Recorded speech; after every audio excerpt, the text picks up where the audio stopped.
I feel that for a lot of you, you take initiative, you know, being a fire sign and also being the first sign of the zodiac, you're ruled by the head, and it's basically, you know, jump in first and then think about the ramifications later. And you're in the process of having this air sign in your life. There might be situations that calls for, you know, emotional support.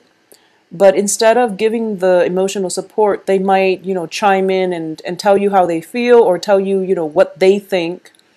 And you feel as if they're not completely supportive of your decisions. And I would say that this is definitely a matter of perspective, because I do feel, you know, almost like a standoff energy where both people are not communicating very well with one another, or even when they're communicating well, they're not thinking on the same wavelengths, and as a result of it, they're not approaching the same problem. What one person might feel is a major problem, which is that, you know, they might tell you, oh, hold back a little bit, don't act too rashly, and don't act too soon.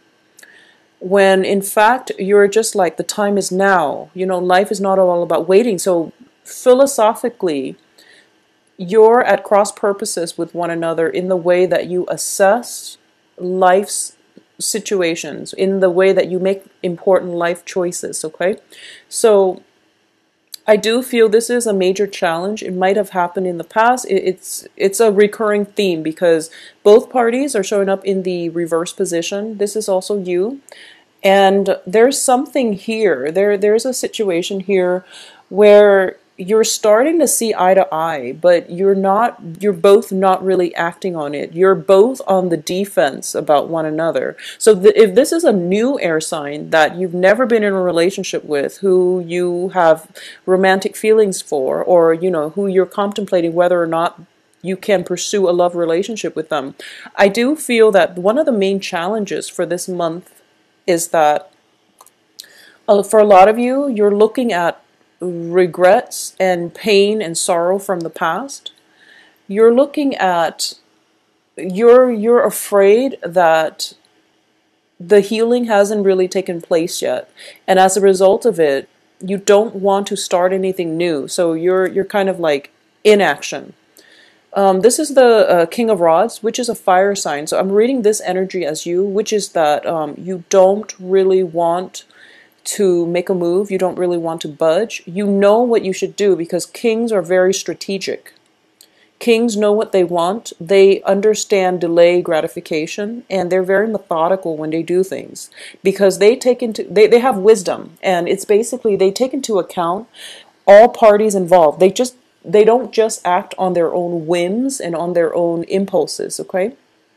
So relatively, I feel that for a lot of you, despite, you know, the typical Aries trait, which is forging ahead, for a lot of you, there is you know, once burned, twice shy type of energy about you, where you are a little bit more deliberate about the decisions that you're making. And you might feel as if in your interaction with an air sign, there might be, you know, hot trigger topics that both sides are agreeing, okay, those are contentious topics, we're just not going to go there because it will escalate into warfare. So you're dropping those hints with one another, and you decided to be cordial with one another. I do feel in this situation, both sides, there's definitely communication problems coming through, where you're both on the defense when you interact with one another. Both sides just automatically like steals up, okay? So this is something that needs to be changed. And I do feel that what's coming in here is we also have the Hangman. In the reverse position, I usually look at this as a changing paradigm, a shift in your perspective, okay? And just a shift overall in your life, because I do feel that whatever you've been doing in the past, it hasn't been working. And then once this shift happens, possibly by the 20th of the month, by, you know, the week and a half to the last week of the month, there's a big major shift that happens, which turns your world around, because we start seeing progression, we start seeing movement, and it's the end to the stagnation. And When you look at the chariot, it's drawn by the black and white horses. So these are like different energies that learn to get along in order to pull a life direction, or in order to, it's sort of like dealing with inner conflict in order to achieve success. But it's also about very, very different energies working in harmony with one another rather than working at cross purposes with one another. And the chariot being a major arcana card, I do feel that there is some external influence stepping in and stating that, you know, enough's enough. I'm going to intervene, and then you both have to follow my orders. So it could be, you know, a supervisor telling you you have to work well with a coworker, and they haven't seen this working out too well, so there's a mediator coming through to tell you both how you can work together as a unit. And as a result of it, we do have harmony, we do have synergy, we do have the two halves of our you know, two different people coming together in a very, very loving merger and a loving union. So this can pan out in a work environment, in a work partnership. But I do feel for a lot of you, this is going to be a new relationship, okay? So you're dealing with residual energies where you might have been burned in the past. You might have dealt with somebody who was very harsh with their words, who might have been a little bit, you know, who flies off the handle, like with their aggression, or with just their verbal abuse. So I do feel that it's somebody who is quite sharp with their tongue. All right, it might not even be an air sign, but I do feel for a lot of you it's an air sign from the past that you're no longer involved with. I don't feel you're turning your back on them, so you're not going to allow them to affect your aura and your energy field. So they're not in the landscape, but you're thinking about them, but you're turning your back on them, meaning that you scrap them behind, and you're moving on with your life. And Knight of Swords are often, you know, in the traditional Rider-Waite deck, it is the fastest moving knight of the deck. And it seems like a card of defense, okay? It is usually the card of defense. It's in the reverse in this spread. So I do feel that, you know, that period where things that you invested a lot in or you had high hopes for, you had to admit to yourself that it wasn't for your greater good. And this might have happened in, you know, September, October, where you realized that it wasn't going to work out.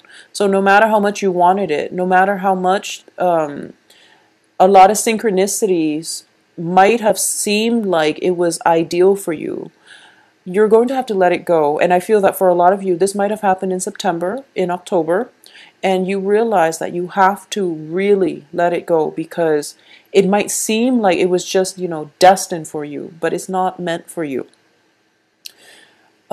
As a result of it, you're still thinking about it, but you have better options now. I feel like you might have 3 other options. One of this thing being one of them, and you're still clinging on to the memory of it. But you know that there are better options out there. So what I'm sensing here is that all the Ten of Cups and the Five of Cups are corroborating the same thing. You wanted it very, very badly, and you might have become like tunnel vision in the process. Because Knight of Swords, like I said, when you move too fast, when you're too fixated on a certain outcome, you can get very, very tunnel vision. And this is across the board for everybody, not just for Aries.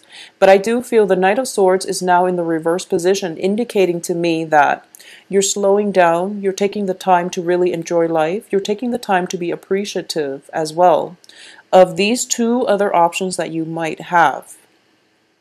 So even though the one thing that you wanted very, very badly didn't work out, you're not going to put much stock into it because this is a month for you to move forward, to move on. And all it takes is a shift in paradigm. And I do feel this shift, unfortunately, I do sense that it's going to come in a little bit later on in the month when you're done filtering out the noise and you're done interacting with residual energy of this person or this work project, okay? So I'm getting this strong feeling as well If for some reason you have you've lent out some money, a large sum of money to somebody, and they, repeatedly tell you, oh, I'm going to pay you back in a certain time, and they keep saying that, and they use the same old excuses, I do feel that the money is going to be repaid at the end of the month, okay? So just hold out a little bit. I do feel that they are coming up with excuses, whoever it is that you've lent money to, and you're expecting it back, or you're waiting on a loan, you're waiting on some type of to recoup your losses, for example. I do feel that there is a period of waiting, but there's victory to be had by the end of this month. So you're going to be in a very good place, and there's new relationships coming in as well. So keep in mind that the lovers, especially in this deck, it is a physical, sexual energy. So it's not the most stable. It's not the most stable. So however this plays out, it is up to you to direct the energies to make sure that it is what you make of it. Okay, so what I mean by this, and I'm not explaining this well.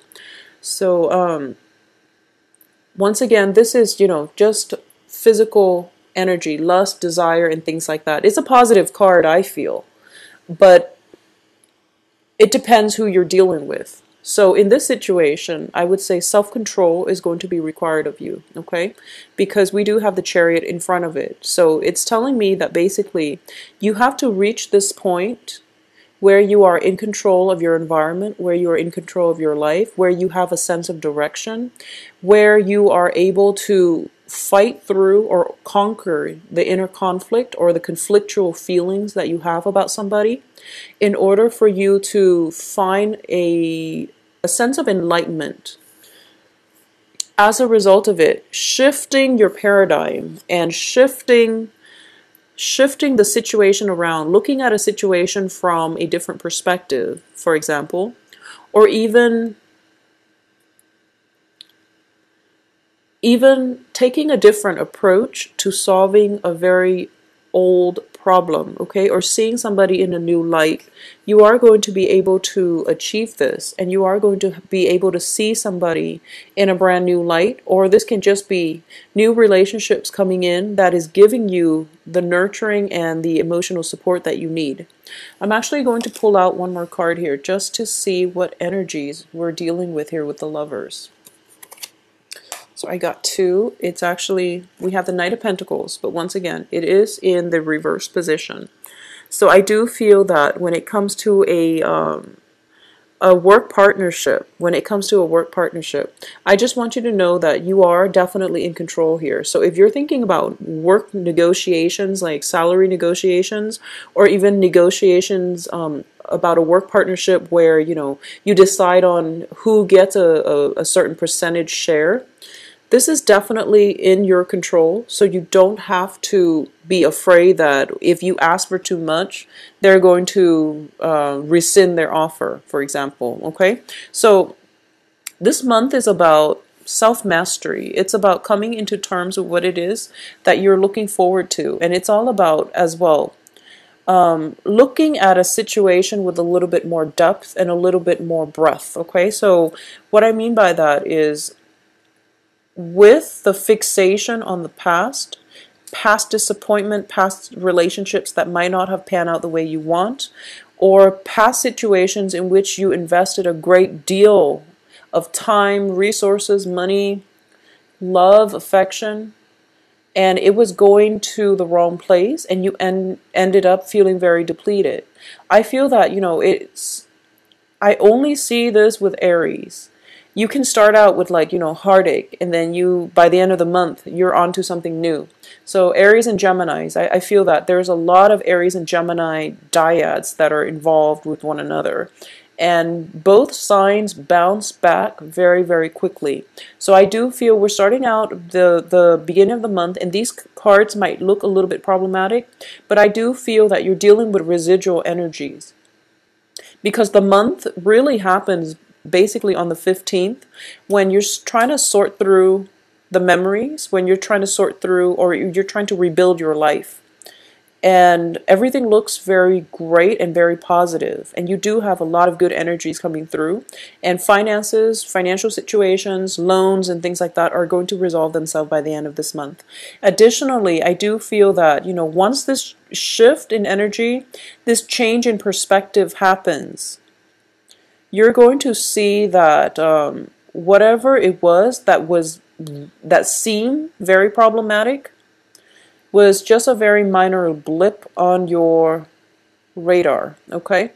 And it's going to wean itself out of your life gradually, because if we're looking at this as progression, we're progressing towards more self-mastery, more discipline, more enlightenment, more more of a bird's eye view, or a more holistic view in looking at and being appreciative as well of the things that we still have in our lives, of the people that are still there for us. All right. So Aries, it is going to be a good month. If you'd like a private reading, please send me an email at temperatestar@gmail.com. My website can be found below, where you can book an appointment or view my availability.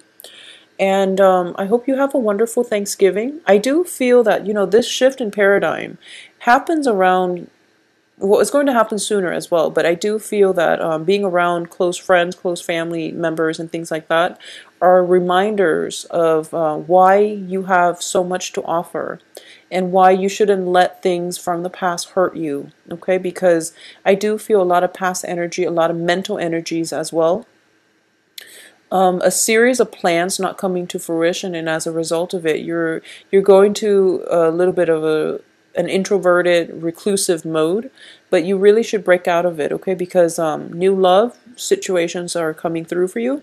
A lot of you might have transition as well from an air sign to an earth sign, with the pentacles here. And what I'm sensing is that take it slow, do some healing work, do some inner work on yourself first. Figure out why why the relationships in the past haven't worked, and what you can do differently, because the Hangman is all about a change in perspective. It's about a sacrifice, possibly sacrificing one person so that you can proceed in a relationship with another. But I just want you to take things slow and welcome all that comes through for you, rather than being so fixated on an outcome. All right? So take care of yourself, Aries. I'll talk to you soon. Bye-bye.